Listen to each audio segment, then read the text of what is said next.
think what hit me was the fact of all the hard work we did, all the sacrificing, all the drills, all of the videos, all of the injuries,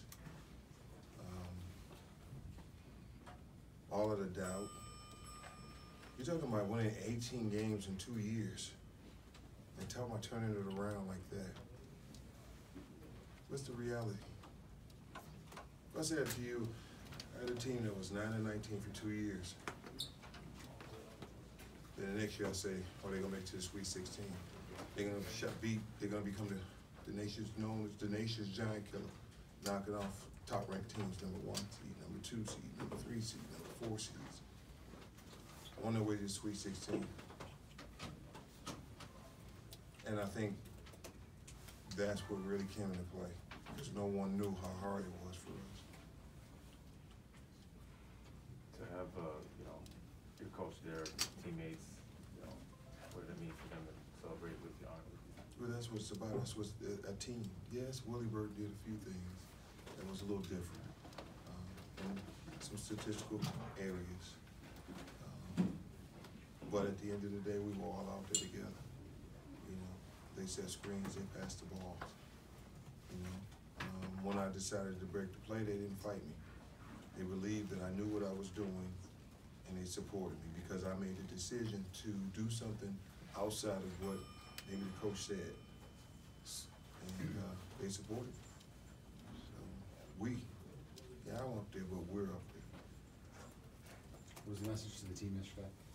Pardon me? What was your message to the team yesterday? My message to the team is opportunity. Is opportunity. A team like Michigan State does one thing well. They're very physical. They're not going to let you run your routes. They're not going to let you run your plays. They're going to lean on you and lean on you and lean on you. Create havoc, make it a lot harder for you to do things you normally do. And at some point in time, the players have to stop, to a certain extent, relying on the coaches. There's a game plan and a scheme, but when you grow up, that team that I'm talking about that was 9-19 and that turned into that NCAA Sweet 16 team, we took the coach's scheme and we made it happen. No excuses, none whatsoever. And we held each other accountable on the basketball court. Coach Haskins was there. Yeah, he kept us together and kept the game organized. But at the end of the day, we, the players, was winning the games and making the final decisions.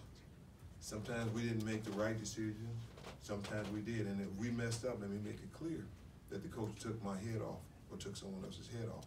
However, we were willing to take those risks in order to do some pretty remarkable things. Willie, you think that this school ever truly appreciate what Coach Haskins did to this school?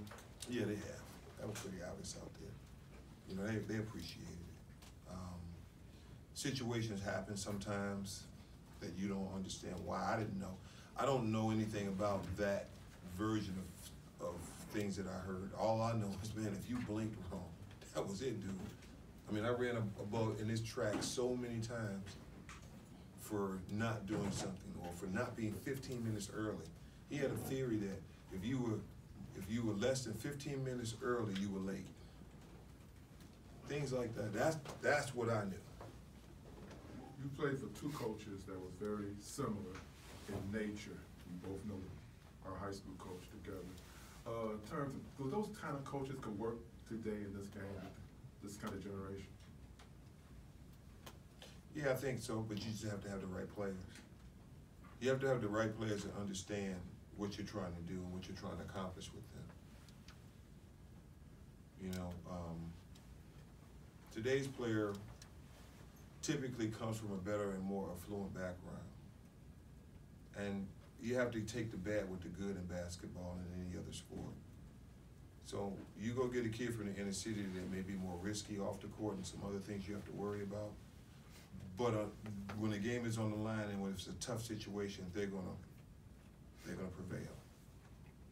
A kid like my kids, that didn't grow up playing sports in a recreation center and having to stand up for themselves. You never know. Where do you see this